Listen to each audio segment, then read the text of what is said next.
Should you buy or rent a home? You could have so much extra money saved up if you just thought about this from a different way. I'm going to explain why this is the most important financial decision you're ever going to make in your life, so you do not want to get this wrong. By the way, if you're wondering who I am, my name's Andy Coleman. I've helped over 900 families buy and rent a home in the last 5 years, so I think I'm pretty qualified to talk about this. Here's the thing. Most people believe buying a house is a great investment, but that's not really true because there's so many hidden costs. Then the other option is renting, but then you're just throwing money down the drain. Because of that, there's two main variables we have to talk about so you make the right decision for you and your family. First, we're gonna start with all the financial things to consider.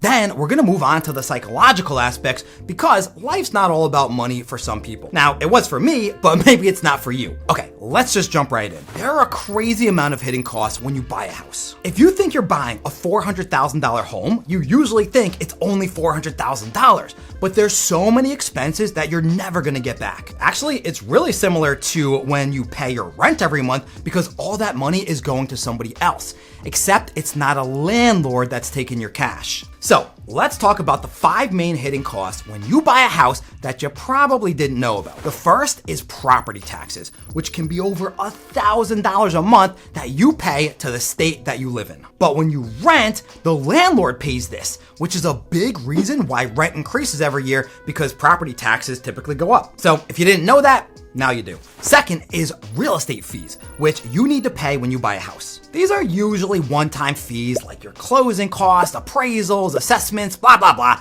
But the biggest cost is the down payment, which is usually 20%. But there is a way to only pay 3.5% down, which I'm going to explain in a little bit. You got to remember, if you rent, you still need to pay a little bit of money up front, but typically it's way less. Only first, last, and security. So if the rent is like $2,500 a month, you only need to pay $7,500 to move in as opposed to well over 80 grand on a $400,000 house. The third is homeowner's insurance, which can be over $500 a month depending on how safe the area your house is in. Like if you're in a flood zone, forget it. It's gonna be even more than that. But again, when you rent, this is something you don't pay. Okay, your fourth is the interest on your mortgage, which is actually your biggest expense that you never even think about. Let's take the interest rates today, which are sitting around 7%. That means you're gonna pay 7% of the total loan spread out over 30 years.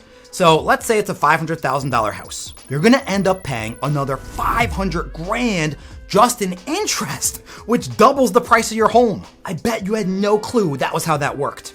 Now, the fifth is maintenance.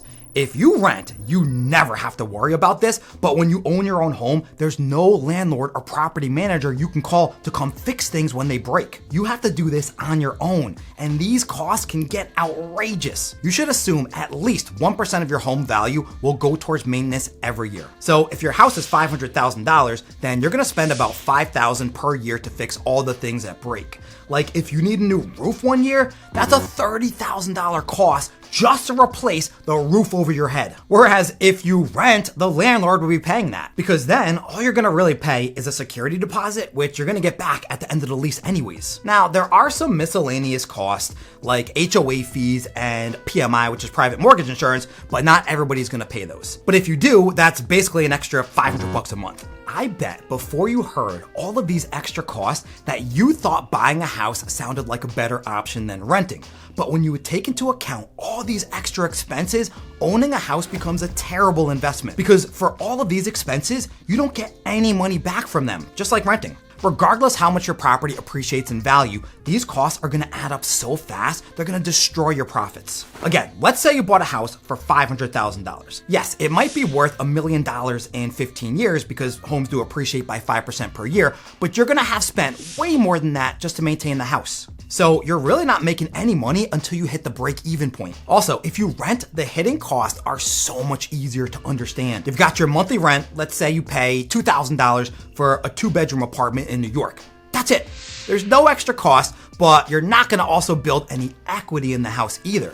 Because when you own your own house, at least some of your money you pay is going towards your equity, which is called the principal payments. However, it's not as much as you thought. The principal payments on your mortgage is only like 20% a month for the first 15 years. The other 80% of your cost, you might as well say goodbye to it, just like when you're renting. That's why it's actually a way better investment to rent a house if you do this one thing. It has to do with opportunity cost. Okay, before we get into that, I want to explain how this works. Remember how we talked about all the financial costs when you buy a home? The biggest one being the down payment, which is like 20% of the home's value that you have to pay yourself. So if you're buying a $500,000 home, you need $100,000 in cash up front.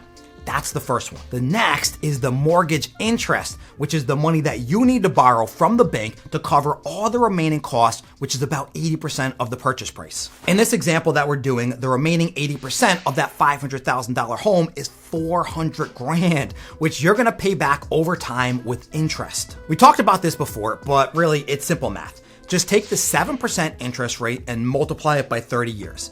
That's about 210%, which, like I said, is about double what you're actually borrowing. So instead of only borrowing $400,000 like you thought, you're actually borrowing $800,000, which is something nobody thinks about when you buy a house, right? Because the bank's gotta make money somehow, so that's how they do it, by basically robbing you in plain sight. Okay, so now that I've explained that, let's look at the opportunity cost, which makes renting a way better investment. Even though your home appreciates in value, it's not enough to make up this difference because you could have spent all these extra costs somewhere else. Think about just the down payment alone that we talked about. It was $100,000. If we take an index fund like Vanguard's VOO, which tracks the S&P 500, it grows by 10% per year. So if you put that $100,000 into the stock market, it would be worth a crazy $1.744 million in the exact same time period. That's not even including the extra fees like interest, maintenance, taxes, insurance, and all these other costs. I wanted to keep this really simple, so I didn't include those, but when you do take those into account, trust me, you would make about 7 times more money just by renting instead of buying a home. So like I said, when you add up the opportunity cost from renting versus buying, the real question you have to ask yourself is, what would you be doing with that extra money if you didn't put it into a money pit like a house? If you're smart with your money, you're gonna build way more wealth if you rent. I know I'm repeating myself, but I really wanted to drive that point across. But there are so many moving parts and things to consider, it's not really all about the money to some people. At the end of the day, you have to decide what you value more. If it's money, then the choice is clear. But if not, then buying a house is actually a great choice. Because we just explained all the financial things that you have to consider. But what about the psychological things? Because buying gives you something renting cannot give you. That's stability and peace of mind. And can you really put a price on that? Take me, for example. I've been renting for so long because that's all I cared about was making money.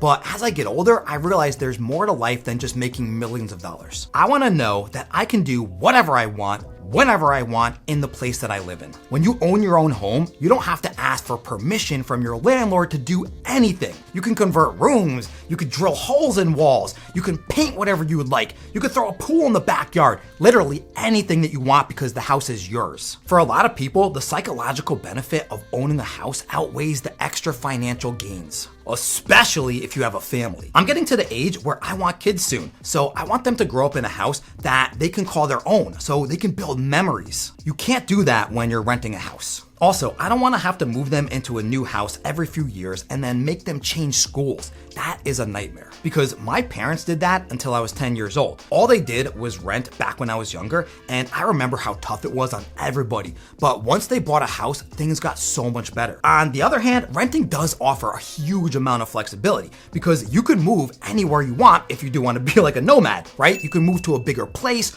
or you can downsize, you could try out new cities, and you never have to worry about the responsibilities of fixing anything. The landlord does all of that. So yes, it is a lot less work and a lot less stress. So if you're deciding between buying and renting, hopefully this gives you some clarity so you can make the best decision for your family. If all you care about is the money, rent a house and then invest in the stock market. Otherwise, buy a house if you want to focus more on your family. Unfortunately, even if you do decide buying is the best option, it has become so difficult for most people because of the housing market. So if you want to hear my take on it, click the video above.